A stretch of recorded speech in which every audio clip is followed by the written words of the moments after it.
Olá, queridos alunos do 9º ano do Ensino Fundamental. Aqui é a professora Nayara, da disciplina de Ciências, e nós vamos continuar com o nosso estudo do Plano de Estudos Tutorados, o PET, volume 3. Iniciando agora a semana 4, com o tema Aplicações dos Fenômenos Ópticos, que se encontram nas páginas 40 a 43 do PET, volume 3. Na semana anterior, nós falamos sobre os fenômenos ópticos, que são aqueles eventos observáveis a olho nu, resultantes da interação da luz com a matéria. Então, nós conhecemos alguns, como a reflexão, quando um raio incide sobre uma superfície refletora, então este raio é refletido. O fenômeno da refração, quando um raio incide sobre uma superfície e ele atravessa essa superfície, então este raio ele é refratado. O fenômeno da dispersão, quando uma luz, atravessa uma superfície que vai decompor esse raio em suas várias cores, e a absorção, quando a luz ela é absorvida e geralmente, porventura, convertida em outro tipo de energia, como, por exemplo, energia elétrica, energia térmica, cinética, etc. Vamos falar então sobre as aplicações dos fenômenos ópticos. Primeiro, vamos entender o que é um sistema óptico. De acordo com a física óptica, caracterizamos o sistema óptico como sendo uma superfície ou um conjunto de superfícies que interagem com a luz. Em nosso cotidiano, podemos nos deparar com alguns exemplos de sistemas ópticos, como um espelho, uma lente e até o próprio olho humano. Outros exemplos de sistemas ópticos, nós temos lentes, espelhos, telescópios, prismas e superfícies polidas. Todos podem ser considerados, cada uma à sua maneira, um sistema óptico, porque eles interagem com a luz. Alguns ampliando as imagens, outros refletindo a luz, outros decompondo a luz, Então, cada um da sua maneira interage com a luz, então são considerados sistemas ópticos. Vamos conhecer alguns conceitos agora relacionados aos sistemas ópticos. Para cada sistema óptico em sua interação com a luz, associa-se um objeto, representado pela luz que chega ao sistema óptico, e uma imagem, representada pela luz que sai desse sistema óptico. Vamos entender melhor isso através de uma imagem. Então, nós temos aqui este retângulo amarelo representando o sistema óptico qualquer. Então, nós temos aqui o objeto, esse objeto ele está emitindo a luz para esse sistema óptico, que recebe, processa e cria uma imagem. Então, seria isso, esses conceitos de objeto e imagem para um sistema óptico. Então, neste módulo, nós vamos estudar sobre as funções e aplicações de dois tipos de sistemas ópticos, os espelhos e as lentes. Vamos falar sobre os espelhos. Espelhos são superfícies que refletem a luz. Então, é por isso que a gente consegue se ver num espelho, Porque ele reflete toda a luz que ele está recebendo. Então, nós visualizamos a imagem, que é recebida pelo espelho devido ao fato de ser refletida. Nós só nos enxergamos porque a luz incide sobre a superfície sendo refletida para os nossos olhos. Os espelhos estão presentes em muitas das nossas atividades diárias. A utilidade do espelho varia de acordo com sua forma. Assim, distinguem-se os espelhos planos dos espelhos curvos ou esféricos. Então, nós temos dois tipos de espelhos: os planos, com a superfície plana, espelhada, e os espelhos chamados de esféricos ou curvos. Estes espelhos esféricos ou curvos podem ser de dois tipos: espelhos convexos e os espelhos côncavos. Vamos falar então um pouquinho sobre os espelhos planos. Espelhos planos são qualquer superfície plana capaz de refletir a luz. Eles produzem imagens do mesmo tamanho e da mesma orientação do objeto que está sendo refletido.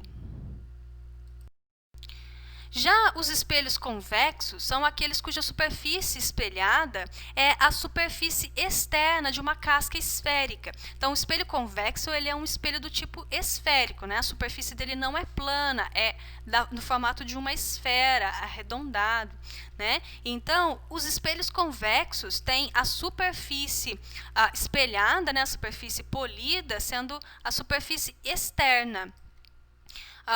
Como é o caso dos utilizados em alguns tipos de espelhos de retrovisores de carros, ou em supermercados e farmácias. Então, imaginem aqui, nós temos um espelho convexo, Olha, ele é arredondado, e a superfície refletora, a superfície polida, é essa superfície externa dessa esfera, certo?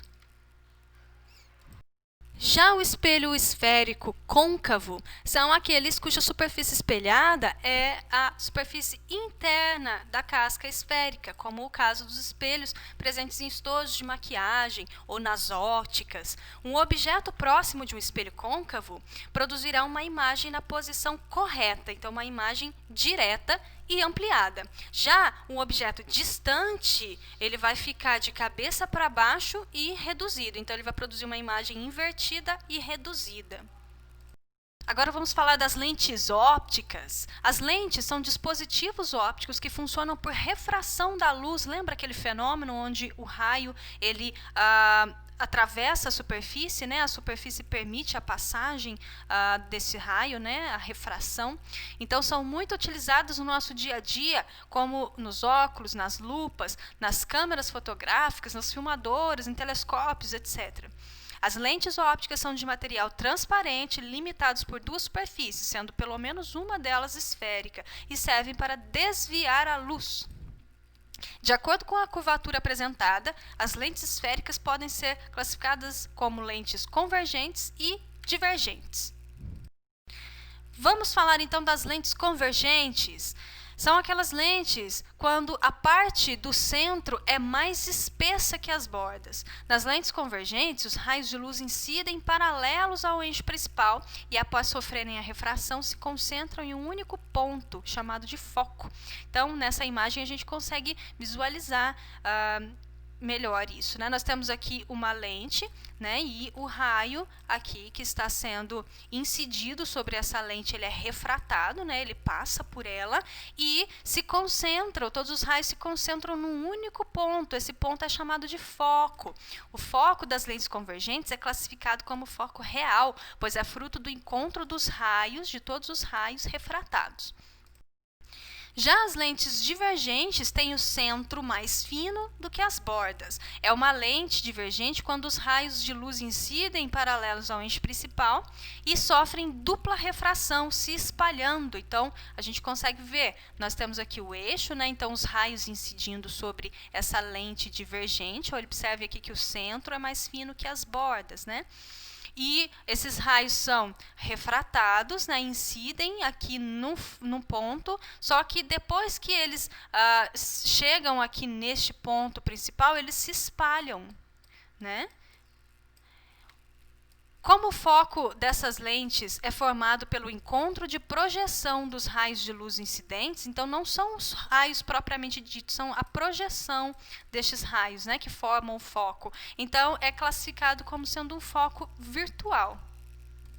Vamos falar sobre as cores e a visão. Só que antes vamos recordar algumas coisas. No estudo sobre ondas, lá na primeira semana, vimos que a luz é uma onda eletromagnética que se propaga tanto no vácuo quanto em alguns meios materiais, certo? No estudo sobre os fenômenos ópticos, vimos que a luz visível é constituída de várias cores, a depender da frequência de suas ondas, e pode ser decomposta em diferentes cores quando refratada através de algum prisma.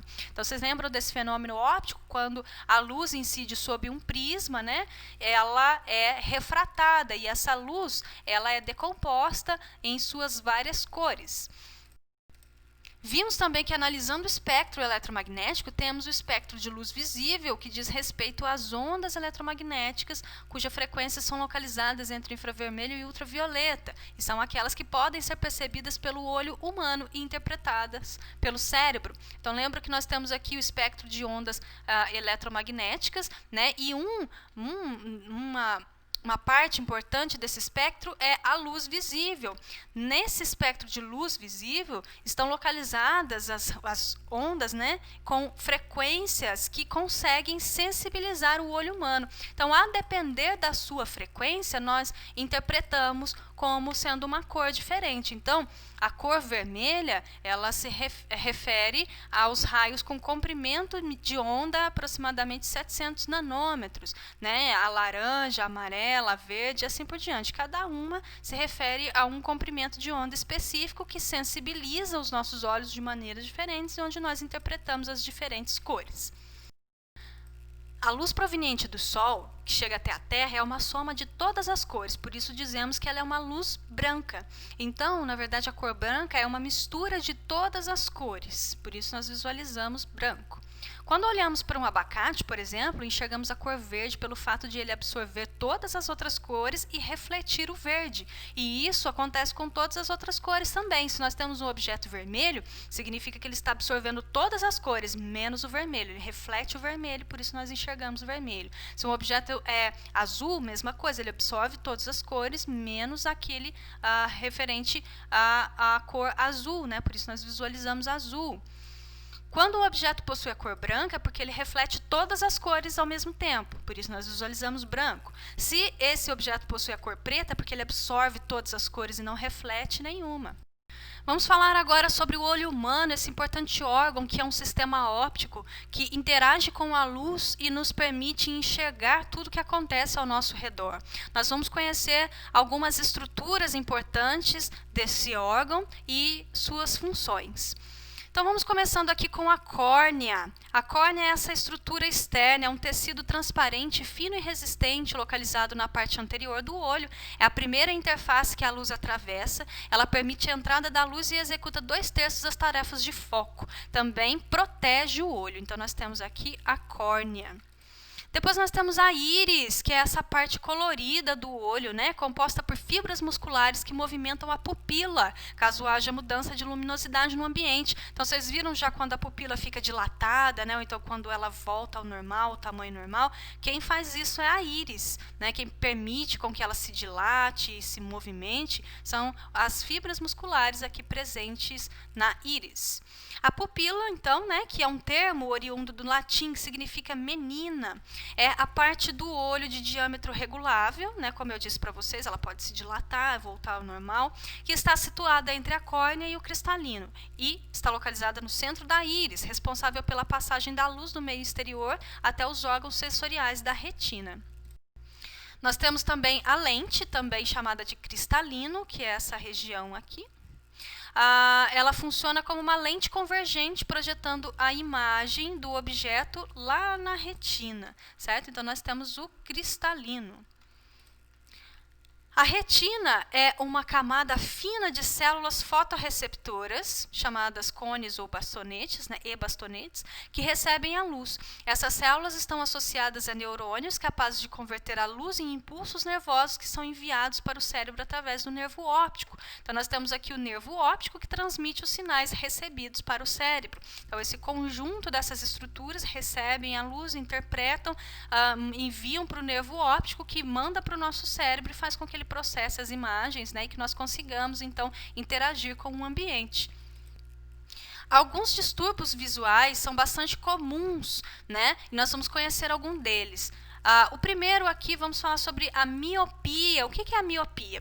Basicamente, quem tem miopia tem o formato do globo ocular mais longo do que deveria ser. Com isso, os raios de luz são focados e absorvidos antes de chegar lá na retina, o que faz com que os nossos olhos formem imagens distorcidas e provoca, então, a dificuldade de enxergar.